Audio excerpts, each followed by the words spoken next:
Imagine for a moment that you are trapped. Not in a prison of steel bars, but one of the mind. You suffer from depression, from crippling anxiety, maybe you hear voices that no one else can. Your family is desperate. They take you to a place of healing, a famous hospital run by a doctor hailed as a miracle worker, a revolutionary genius. He looks at you not with pity but with purpose. He tells you and your family that he has the cure. He says your illness is not in your mind but in your body. A poison, a hidden infection is driving you mad, and he can cut it out. The cure begins with your teeth. He says they must all be pulled. Every single one. If that doesn't work, he will take your tonsils, then your gallbladder, your spleen, your stomach, your cervix, and finally your colon. He will systematically dismantle your body, piece by agonizing piece, all in the name of saving your mind. This is not a work of fiction. This is not a horror story I invented.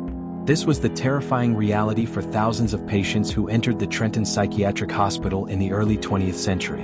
And the man with the scalpel, the man they called a hero, was Dr. Henry Cotton. He claimed he could cure 85% of all mental illness. What he really did was create an assembly line of human mutilation, a factory of death hidden behind the promise of a miracle.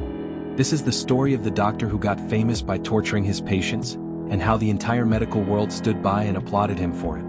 To understand how this nightmare was even possible, you have to understand the world he lived in. The 1920s were a time of terror for the mentally ill. Asylums were horrifying places, human warehouses where patients were often chained, neglected, and left to rot with no hope of recovery. Families saw these institutions as a one-way ticket to a living hell for their loved ones. So when a charismatic, confident doctor came along, promising not just care, but a cure, the world was desperate to believe him. Dr. Henry Cotton's theory was seductively simple. It was called focal sepsis.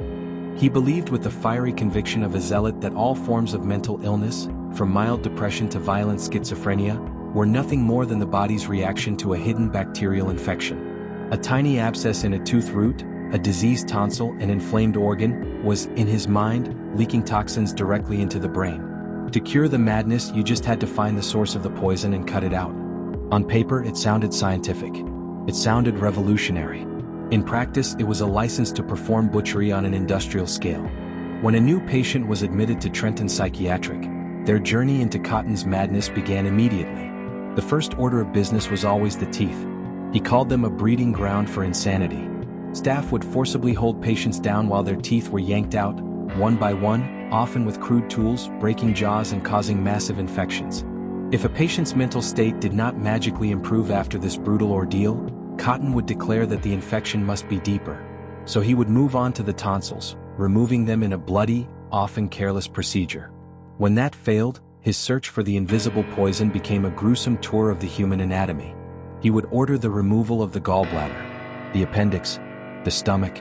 In women, he routinely removed the cervix, uterus, and fallopian tubes, convinced that the female reproductive system was a primary source of psychological distress. His final frontier was the colon. He believed the large intestine was the ultimate cesspool of infection. He performed hundreds of colectomies, surgically removing huge sections of his patients' bowels. You don't learn this in a standard medical textbook, but these were not clean, precise operations. Dr. Cotton and his team worked at a frantic pace, driven by his messianic belief in his own methods. They often failed to find the specific organ they were looking for, so they would just remove a healthy one instead. The operating theater was not a place of healing, it was an abattoir, and the results were catastrophic. Dr. Cotton claimed an astonishing 85% cure rate, but the real numbers tell a story of pure horror. His own internal records, the ones he tried to hide, showed that the death rate for his surgeries hovered around 30%. 1 in 3 patients who went under his knife for any reason never got up. For his signature colon removal surgery, the mortality rate was an almost unbelievable 45%. Think about that. Nearly half the people he performed that procedure on died, either on the table or shortly after from rampant infection. They weren't being cured. They were being executed by scalpel. So how did a man this dangerous, this delusional, become one of the most celebrated doctors of his time? He was a master of propaganda and deceit. He published glowing articles about his work in prestigious medical journals. He lectured to packed auditoriums of doctors who hung on his every word.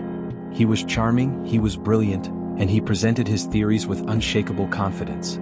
He completely fabricated his results. When a patient died on the operating table from a botched surgery, He would never write death by surgical error. He would list the cause of death as terminal psychosis or exhaustion from mania. He was blaming his victim's mental illness for his own fatal incompetence. If a patient survived his mutilations but was of course still mentally ill, he would claim the cure was a success and discharge them, pushing them out the door so they became someone else's problem. His entire reputation was built on a mountain of lies and covered in the blood of the people he was supposed to save. Now try to imagine what it was like to be a patient. You are declared insane. You are stripped of your rights, your voice, your credibility. You are locked away in his hospital. You try to tell the nurses, the orderlies that you are not sick, that the doctor is the one who is mad. But they don't listen. To them, your protests are just another symptom of your disease. You are then told that the only way to get better, the only way to get out, is to allow this man to systematically cut pieces of your body out. You are strapped to a table, fully aware of the horror that awaits you. This was the nightmare for a patient named Margaret Fisher. Her family had her committed for depression. She was intelligent, she was articulate, and she knew Cotton's theories were insane. She fought back, she protested, but it was no use. They held her down and pulled her teeth. When that didn't cure her, they removed her infected tonsils. Then they went deeper, discovering a diseased intestinal tract. They removed a huge section of her colon. Miraculously, Margaret Fisher survived the butchery. But she died in the asylum a year later, her body broken and her spirit crushed. Her story is the story of thousands whose names we will never know. Eventually, a few people began to suspect that the miracle worker of Trenton was not what he seemed. A psychiatrist named Dr. Phyllis Greenacre was sent by the state to investigate Cotton's hospital. What she uncovered was a house of horrors that defied belief. She found the sloppy, falsified records. She found the astronomical death rates that were being deliberately hidden. She concluded that there was absolutely no scientific evidence to support Cotton's theories and that he was a grave danger to his patients. She wrote a detailed, damning report that should have ended his career and sent him to prison. So what happened? The hospital's board of trustees took her report and they buried it. They hid it from the public. They hid it from the authorities.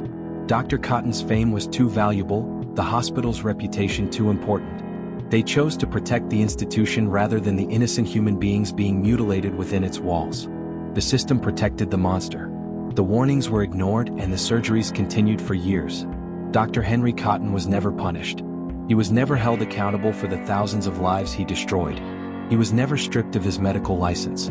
When the controversy finally grew too loud to ignore, he was simply allowed to quietly retire. He died in 1933, a wealthy and respected man.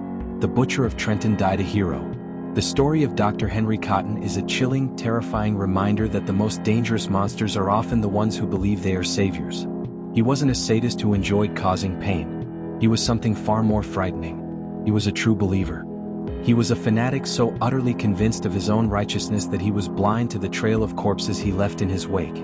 His legacy is not a medical breakthrough. It is a cautionary tale about the terrifying darkness that can hide behind a white coat, and how easily the desperate search for a cure can lead us into the arms of a monster. The history of medicine is littered with stories like this, dark chapters that have been conveniently ripped out of the textbooks. If you are ready to discover more of the horrifying truths that science has tried to keep hidden, then subscribe to this channel. Because the history you were taught is almost never the whole story.